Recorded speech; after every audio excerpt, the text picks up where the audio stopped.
오사카 도쿄도 그런가? 오사카 술집에 가니까 담배를 피우고 있더라고요. 맞아요. 안에서. 네. 그게 좀 싫으니까 나가려고 그러니까 그 주인 아주머니가 왜 안 들어오냐고. 그래서 담배 냄새 때문에 싫다 그랬더니 딱 때리면서 뭘 그런 걸 가지고 그러냐고. 야, 들어와. 그래서 야, 이거는 한국의 욕쟁이 할머니 같은 그런 컨셉이신가? 약간 오사카의 아줌마라는 말이 있어요. 아줌마들이 특히 뻔뻔하고. 그래서 약간 오사카 사람 같지 않다라는 게 칭찬을 듣고 있어요. 오사카 사람들이 되게 유쾌하고 좋잖아요. 근데 저는 진짜 책 쓸 때도 오사카 사람 특징 쓰고 막 그래도 오사카 사람들이 나는 사랑스럽다 이렇게 썼었거든요. 네네. 그걸 편집장이 자랑스럽다로 바꾼 거예요. 근데 저는 전혀 자랑스럽지 않거든요. 아니라고.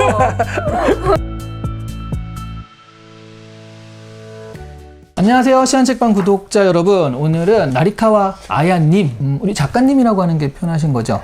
근데 주변에서는 대부분 기자님이라고 해요. 기자님. 아야 기자. 그래, 아야 기자님. 네.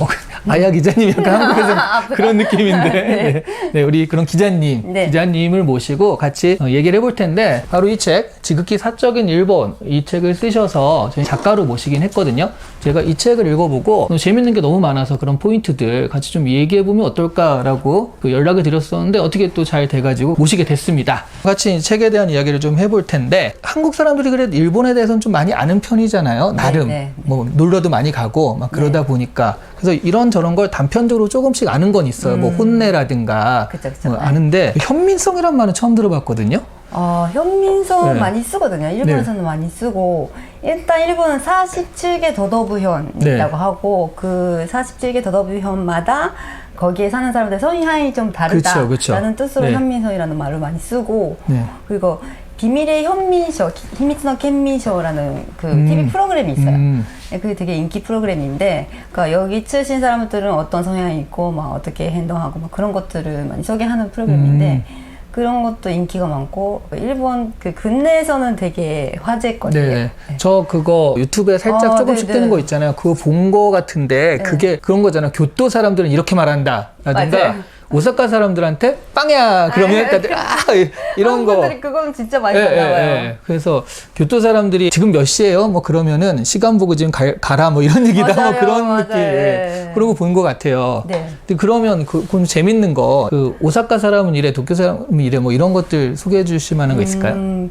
솔직히 저는 도쿄 사람 특징이 잘 모르겠는데.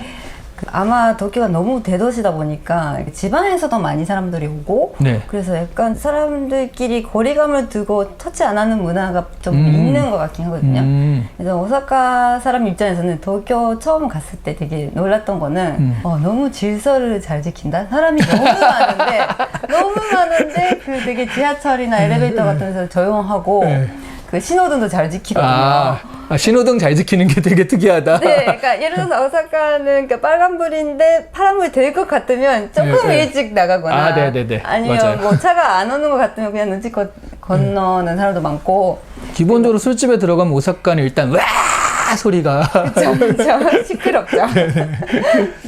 제 친구가 도쿄에 살았는데 이 친구도 되게 도쿄에 오래 살았고 그 와이프는 거의 도쿄에서 태어나다시피 한 한국 사람이에요. 집에 갔는데 둘이 TV를 보는데 헤드폰을 끼고 각자 보더라고요. 다른 프로그램은? 아니 같은 프로그램을 왜요? 헤드폰으로 보는데 서로 듣고 싶은 음량이 다르다는 거예요. 이거는 도쿄 일본에서 특이한 거군요. 저는 처음 들었어요. 그래요? 이 친구들이 이상한 거였구나. 그럴 수 있죠. 나는 일본 문화가 이런 건가 생각했는데 그렇진 않고. 반대로 오사카는 제가 그거 본 적 있어요. 그 고독한 미식가?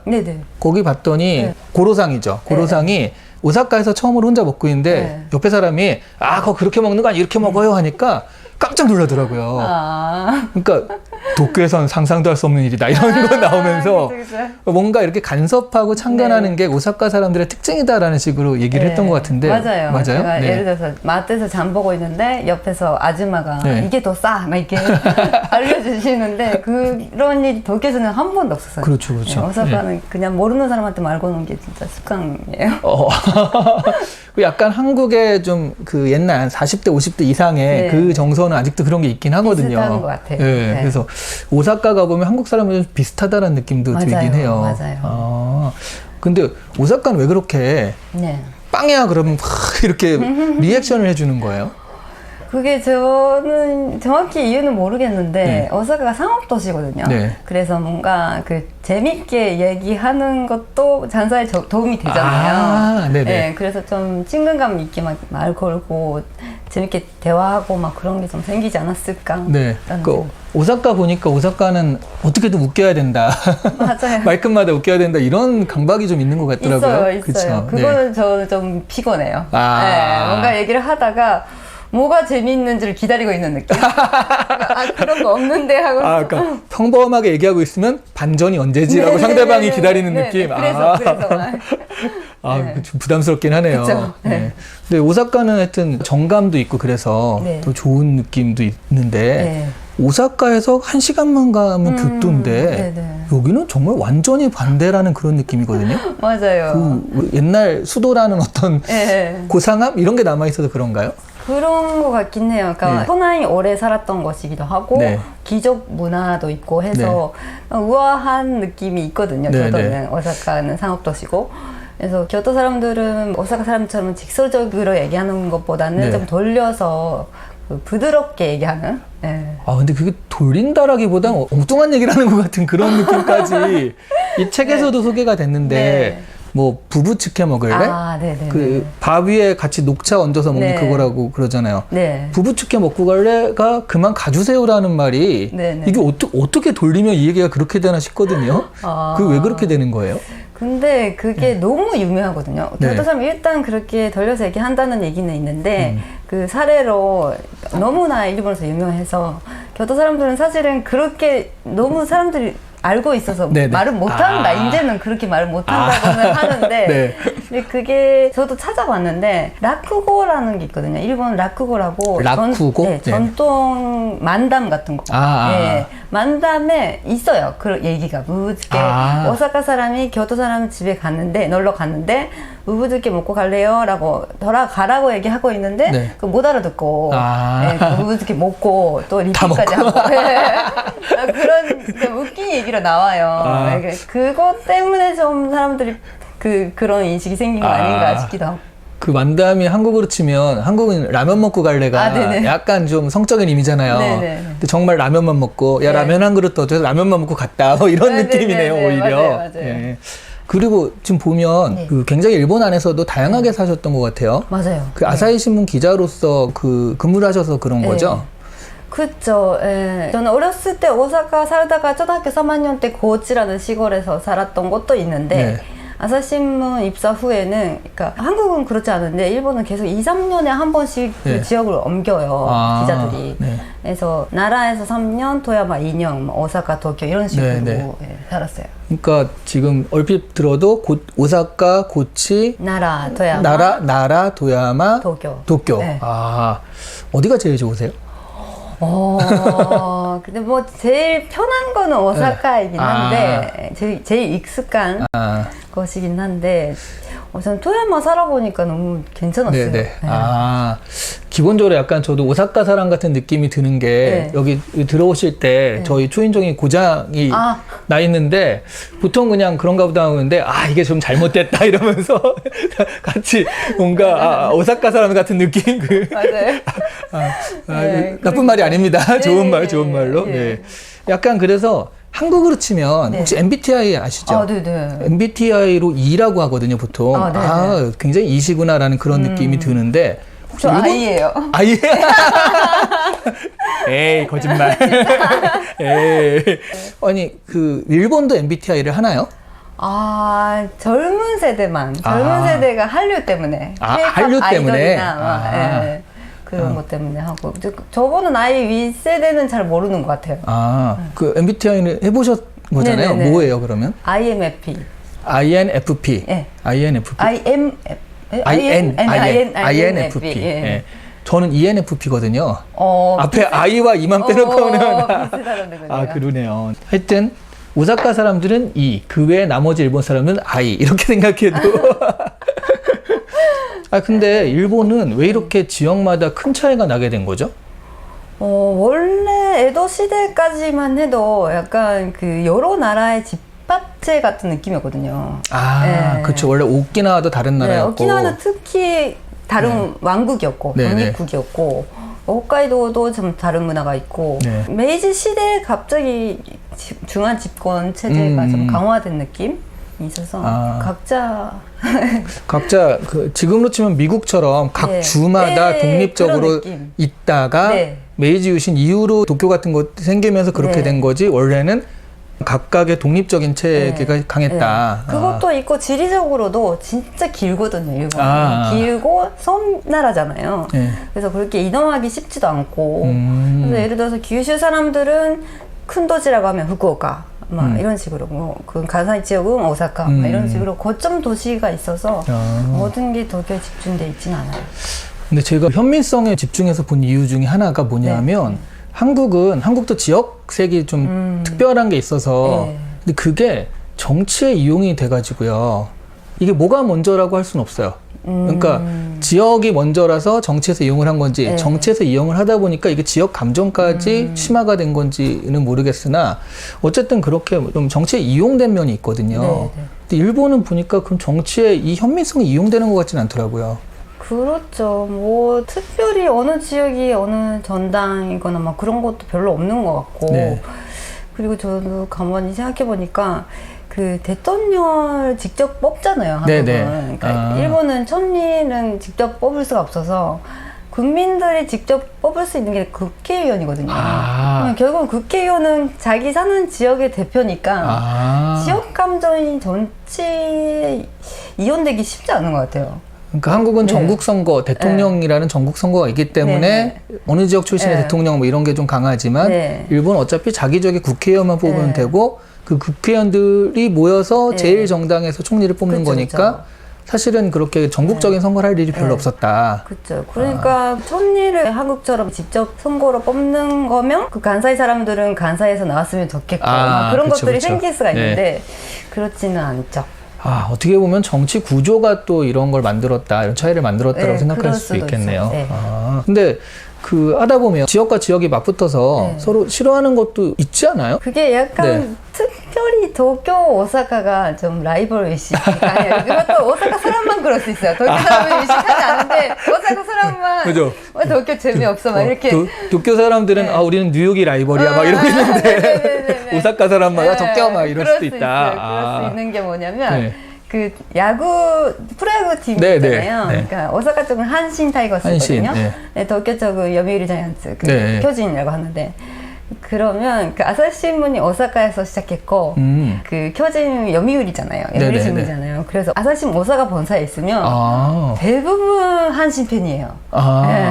그래서 약간 TV를 보고 있지 않아도 지금 한신 이기고 있는지 지고 있는지 느껴요. 분위기로. 분위기가. 뭐 사람들이 좀 조용하고 그러면 지고 있다 이런 거. 무라카미 하루키가 한신 타이거스 팬 아닌가요? 그렇죠. 고베 쪽에 계셨죠.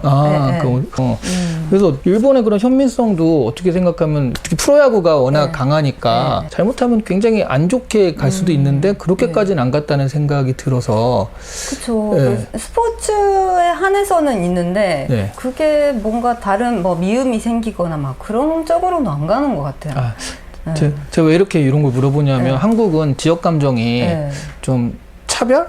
막 서로 막 헐뜯고 막 이런 데까지 가는 경우들이 계속 생기니까 그런 부분에서는 혹시 일본에서 그렇지 않았던 것들의 어떤 힌트가 있어서 한국의 이런 지역 감정이 풀리는 해법이 될 수도 있지 않을까 이런 거 한번 찾아볼까 생각해서 물어보는 거긴 했거든요. 근데 일단 정치 구조 자체가 달랐고 그리고 프로야구나 이런 것들은 그냥 사실 즐거움인 거지. 그게 즐기는 거죠. 생각해보면 저쪽 팀을 욕한다고 우리 팀이 잘하는 건 아니니까 우리 팀이 잘하길 바라야 되는데 뭐 저쪽 팀을 욕하는 뭐 그런 문화로 가는 거는 일본은 그렇진 않다라는 거잖아요. 일본은 근본적으로 대립을 피하는 문화가 있어요. 그래서 뭐 스포츠는 어쩔 수 없이 그렇게 싸우긴 하는데 다른 면에 그렇게 그 화를 중요시한다라고 하는데 그 사이좋게 지내는 거를 우선시하는 문화가 있어서 지역 대립이라는 것도 좀 별로 안 생기는 것 같더라고요. 그러면 대립 얘기 나와서 그 궁금증이 드는데 K-드라마, 한국 드라마를 좀 희화해서 얘기할 때는 가령 뭐 시어머니 같은 경우가 악마처럼 나오고 뭐 이런 경우들이 있잖아요. 그러니까 갈등이 사실은 일상생활에서는 그렇진 않은데 드라마를 보면 갈등이 정말 극대화돼서 나오긴 하거든요. 근데 반대로 일본 드라마를 보면 그런 갈등이 별로 없고 그냥 이렇게 무릎 꿇고 죄송합니다, 뭐 부탁합니다 이렇게 한마디 하면 갈등이 풀리더라고요. 그렇죠. 네, 그게 아니 이게 가능한가 싶긴 했었어요. 저는 드라마나 영화 소개하는 게 전문이라서 네네. 그런 얘기를 하는데 진짜 한국 드라마 보면 화를 내는 장면이 진짜 많거든요. 네. 근데 일본은 반대로 진짜 사과하는 장면 많아요. 스미마셍 하는 장면 많고 그 무릎 꿇고 막 사과하는 장면도 많고. 그러니까 제가 일본에서 책 낼 때 그러니까 음식 문화, 그러니까 드라마에 나오는 음식 문화 그런 얘기도 썼거든요. 그랬더니 한국 친구가 김치 싸대기는 안 썼어. 그 정도로 한국은 좀 화내는 장면을 되게 오버하고 막 그렇게 그리기도 하고 그런 차이는 있죠. 일본은 좀 화내는 건 평상시에도 별로 없고 그래서 드라마에도 많이 안 나오고. 근데 약간 사람이 살다 보면 짜증도 나고 화도 날 수 있는데 그걸 좀 참는 문화인 거잖아요. 혹시 그럼 일본이 그 참다가 굉장히 화병이 되거나 정신적으로 좀 문제가 생기거나 갑자기 폭발하거나 이런 경우들이 꽤 있죠, 많은가요? 있죠. 우울증도 사실 많고 아마 한국도 많다고는 들었는데 그리고 그런 사건들 있죠. 그러니까 조용한 줄 알았던 사람들이 갑자기 그게 그 미국의 총기 사건이 주로 그런 내성적이고 조용하던 애들이 막 벌이잖아요. 맞아요. 그 일본이 총이 허용이 안 돼서 그렇지 그런 친구들이 나올 수도 있는 그런 구조일 수도 있다. 그런 사건들이 계속 있죠. 알겠습니다. 이게 들어보니 이게 아주 구조적인 문제라서 이게 한국 사람들과 일본 사람의 근본적인 차이도 좀 있는 것 같기도 하고 그래서 이게 지역 감정이 이렇게 뭐 그걸 해가지고 한 번에 풀릴 수 있을 것 같진 않지만 그렇죠.